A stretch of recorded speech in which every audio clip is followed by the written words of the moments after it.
વાડ ચીભડા ગળે તો એને કોણ છોડાવે? ચોર અને કોટવાળ બંને ભેગા થઈ જાય તો ન્યાય ક્યાંથી મળે?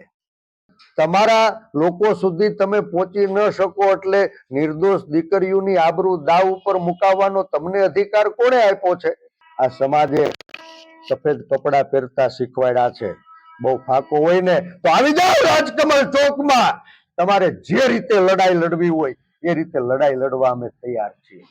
70 વર્ષમાં કોઈ પણ પાર્ટી, કોઈ પણ નેતાએ ક્યારેય દીકરીઓના વરઘોડા નહીં જોયા હોય, દીકરીઓને, નિર્દોષ દીકરીઓને પાટે હુડાવીને પટ્ટે મારતી નહીં જોઈ હોય. દાદા, સાંજે 6 વાગે રાજકમલ ચોકમાં આવો. હું ને તમે ખુલ્લે ખુલ્લા મેદાનમાં મીડિયાના મિત્રોની વચ્ચે, અમરેલીની જનતાની હાજરીમાં આ પત્રમાં લખેલા મુદ્દાઓ અંગે ચર્ચા કરીએ. 24 કલાક તમારી અને 25મી કલાકે આ પરેશ ધાનાણી રાજકીય આંચળો હેઠે ઉતારી એક જાહેર જીવનના કાર્યકર્તા તરીકે, એક સામાજિક આગેવાન તરીકે, એક સમાજના દીકરા તરીકે આ લડાઈને લડશે. 24 કલાકથી વધુ કોઈ પણની કસ્ટડી રાખી શકાતી નથી, પરંતુ સળંગ 41 કલાક સુધી આરોપીઓને પકડ્યા અને નામદાર કોર્ટ સામે રજૂ કર્યા. એની વચ્ચે 41 કલાક સુધી નિર્દોષ લોકોને ગોંધી રાખવાનું પાપ નેતાઓના ઈશારે, નેતાઓની આંગળીએ નાચતા જૂજ પોલીસ અધિકારીઓએ કર્યું એનું દુઃખ છે. અને હું કહું છું કે પત્રની અંદર લખેલા મુદ્દાઓ પણ સાચા છે. પત્રની અંદર શું લખાણું છે કે આ અમરેલીની પોલીસ લોકોની પાસેથી ખિસ્સા ખંખેરે, લોકોની પાસેથી કટકી કરે, લોકોની પાસેથી નોટો ઉઘરાવે, સામાન્ય માણસોના ખિસ્સા ખંખેરવાના, સામાન્ય માણસ પાસેથી હપ્તા લઈ અને નેતાઓને હપ્તા પહોંચાડવાના. નેતાઓ માટે સામાન્ય માણસના ખિસ્સા ખંખેરનારી પોલીસ જ્યારે એની છત્રછાયા એવા નેતૃત્વ ઉપર સવાલ પેદા થયા ત્યારે સત્યને છુપાવવા માટે આ બનાવટી લેટરકાંડની ફરિયાદ ખોટી દાખલ કરાવી છે એવું મારું સ્પષ્ટ માનવું. દીકરીને અડધી રાત્રે ઉઠાવવામાં આવે, બિનઅધિકૃત રીતે પોલીસના કબજામાં રાખવામાં આવે, એને ડરાવવા ધમકાવવામાં આવે, ખુદ એસપીની હાજરીમાં રિમાન્ડ રૂમની અંદર એના સહ આરોપીઓને બેફામ મારી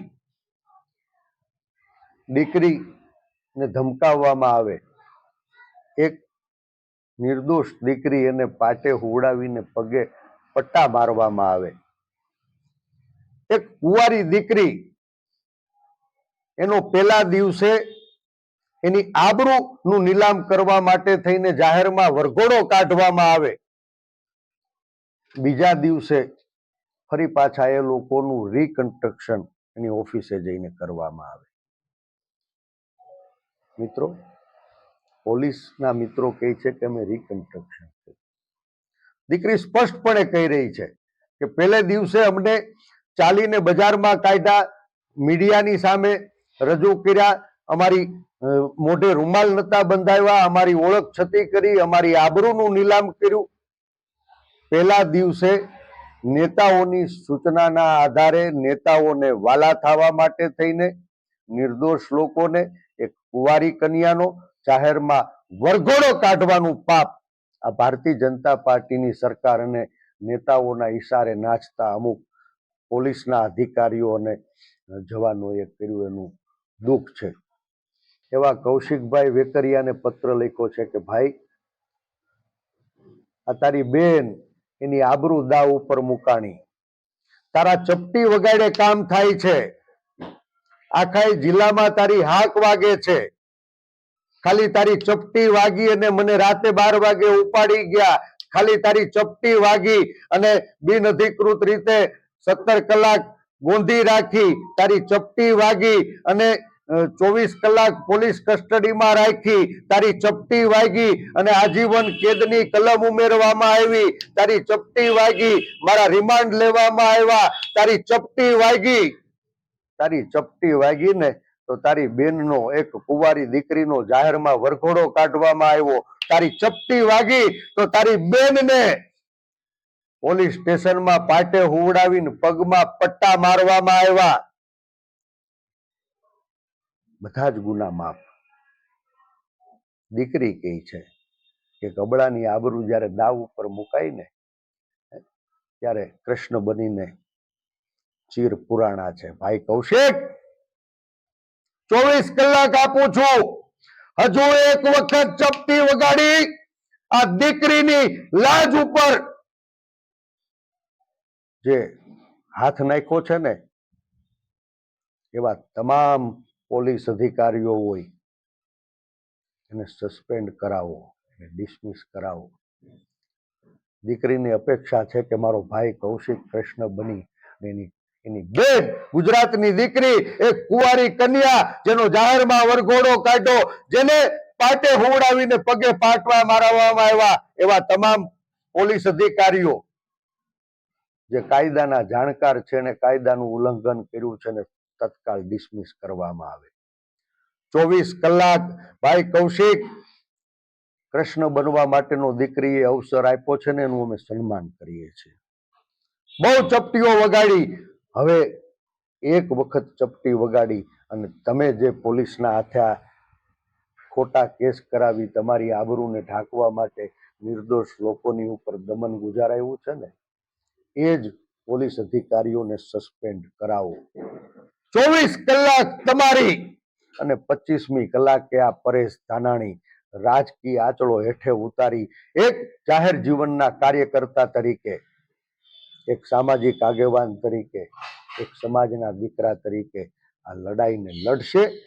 રાજકીય મોરચે પણ લડશે, સામાજિક મોરચે પણ લડશે અને ન્યાયિક લડાઈની અંદર કાયદાકીય મોરચે પણ અમે પરિણામ સુધી આ લડાઈને આગળ ધપાવવાના છે.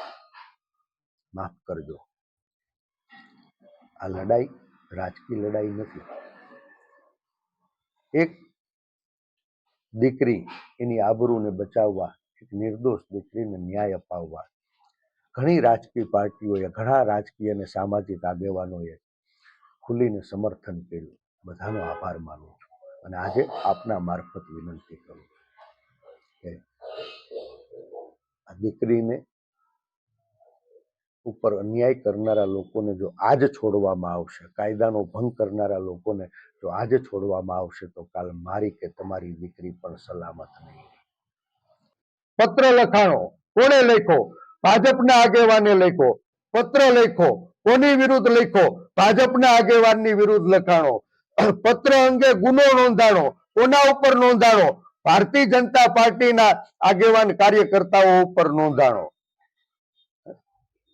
આજ કમલમની કાર્યાલયે કકળાટ હોય તો અમને કાંઈ વાંધો નથી, તમે અંદરો અંદર કુસ્તી કરો ત્યાં સુધી વાંધો નથી, પણ તમને સત્તાનો અહંકાર હોય અને સત્તાના અહંકારથી કોઈ નિર્દોષ દીકરીને, કુંવારી કન્યાને બિનઅધિકૃત રીતે જેલમાં ધકેલશો, પગે પટ્ટા મારાવશો, એના જાહેરમાં વરઘોડા કાઢશો તો ભાઈ આ સમાજે સફેદ કપડા પહેરતા શીખવાડ્યા છે.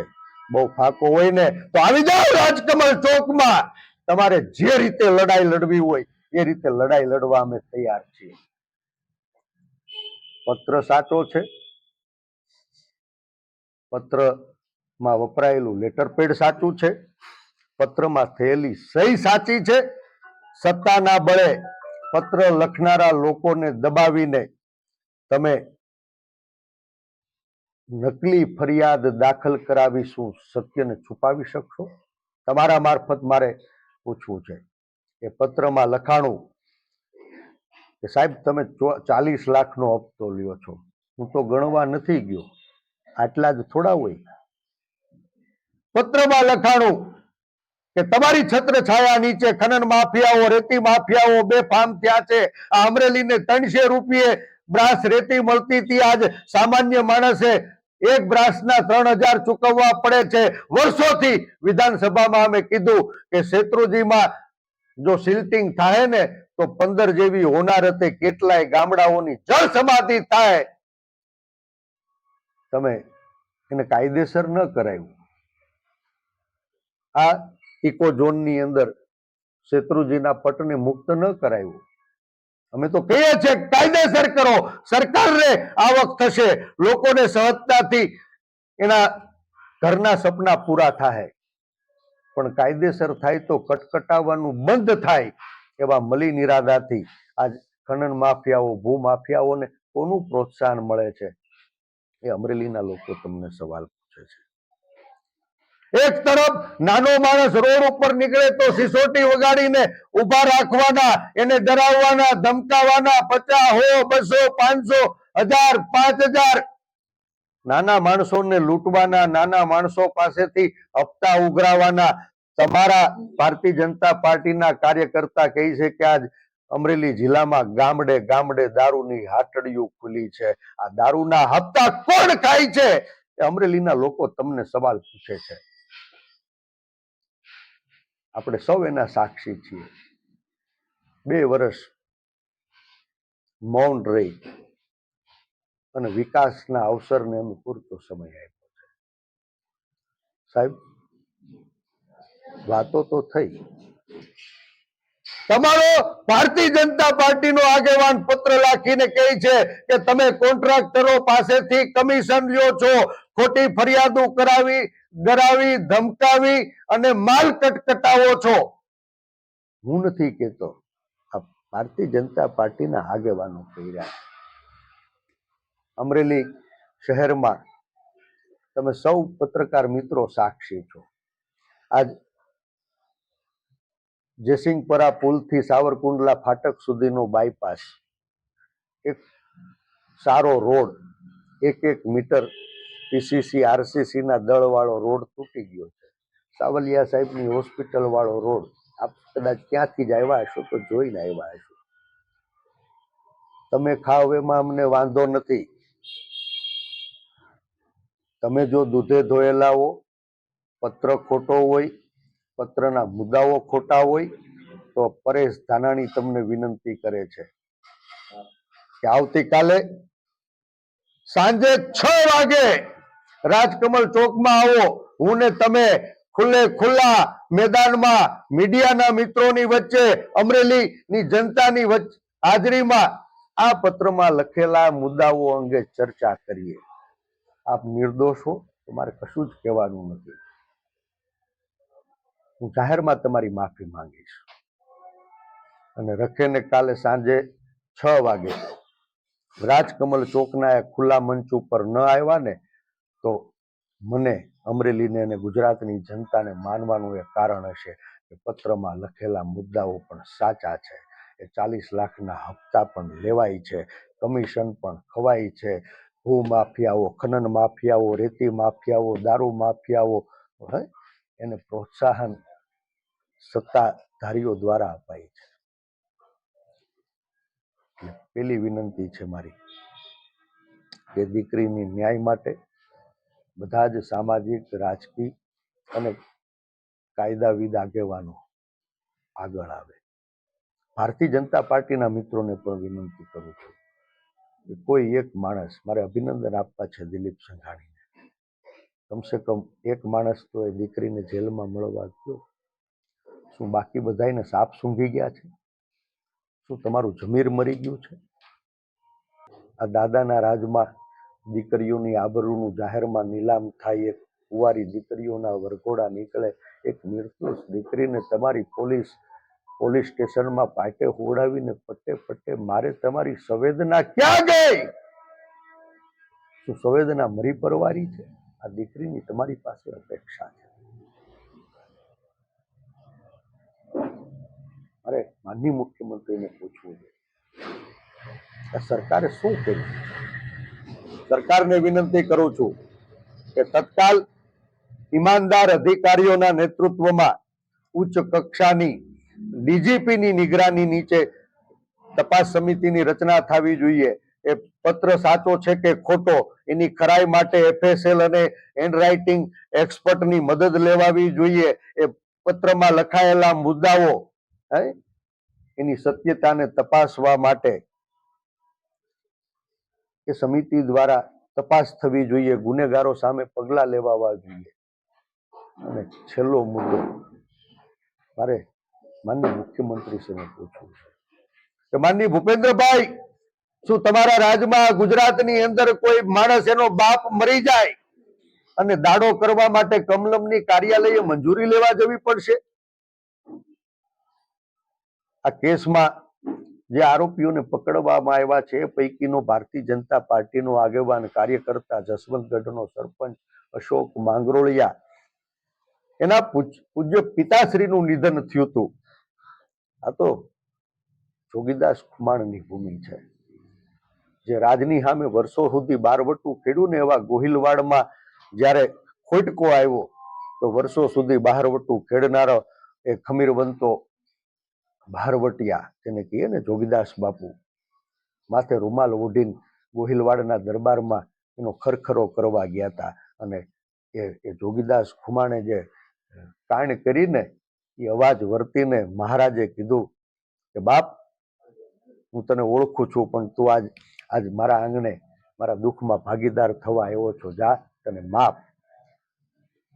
એને સલામત રાજના સીમાડા સુધી પહોંચાડવાનું કામ છે. કુમારી વાળી આ ભૂમિ આજ શું સ્થિતિ છે કે અશોકભાઈ માંગરોળિયા, એના પિતાનું દેહાંત થયું હતું, મૃત્યુ થયું હતું, બેસણામાં હતા, ત્યાંથી એને કાટલો પકડીને ઉપાડી જવામાં આવ્યા, ખોટા ગુનામાં એને જોડવામાં આવ્યા.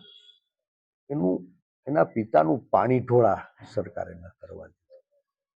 સમાજના આગેવાનોએ અમરેલીના પ્રતિનિધિને મળીને વિનંતી કરી, છતાં એ સાંભળવામાં ન આવી. અમારા કાયદાવિદો મારફત કોર્ટને વિનંતી કરી કે અશોકભાઈ માંગરોળિયાના પિતાનું પાણી ઢોળ છે, એને કમસે કમ પોલીસ જાપ્તામાં 2 કલાક વિધિ કરવાની અવસર આપવામાં આવે. કોર્ટે સહાનુભૂતિપૂર્વક માગણીને સ્વીકારી, છતાં અમરેલીની પોલીસ અશોક માંગરોળિયાના બાપુજીનું પાણી ઢોળ ન કરવા દે, અશોક માંગરોળિયાને એના બાપનો દાડો કરવાની મંજૂરી ન આપે. શું સંવિધાનનું રાજ છે કે પોપાબાઈનું? ખૂબ દુઃખદ ઘટનાઓ છે. કૌશિકભાઈ, કાલ તમારી છે અને પરમ દિવસ ગુજરાતની પ્રજાની. કાલ સુધીમાં જવાબદાર લોકો ઉપર પગલા નહીં ભરાય ને તો પરમ દિવસે અમરેલીના રાજકમલ ચોકમાં અમરેલીના પોલીસ અધિક્ષકની સામે જે કોઈ જવાબદાર હોય પગલા ભરવા માટે અમે એને ચેતવણી આપીએ જ, નહીં તો એની સામે 24 કલાકના ધરણા કરશું. અને બધા જ રાજકીય આગેવાનો, સામાજિક આગેવાનો ને આ મંચ ઉપર આવવા નોતરું આપું છું. સાથે મળી પરામર્શ કરી અને આ દીકરીને ન્યાય મળે ત્યાં સુધી આ લડાઈને ગુજરાતના ગામડે ગામડે સુધી લઈ જવા માટે હું વિનંતી કરું છું. કાયદાકીય લડાઈ લડવા માટે પણ જે પ્રખર ધારાશાસ્ત્રીઓ છે એને વિનંતી કરી છે, સ્વીકારી છે. એ લડાઈની અંદર જ્યાં કાંઈ લડવાનું થતું હશે વિના મૂલ્યે, તન મન ધનથી આ લડાઈને પરિણામ સુધી લઈ જવાનું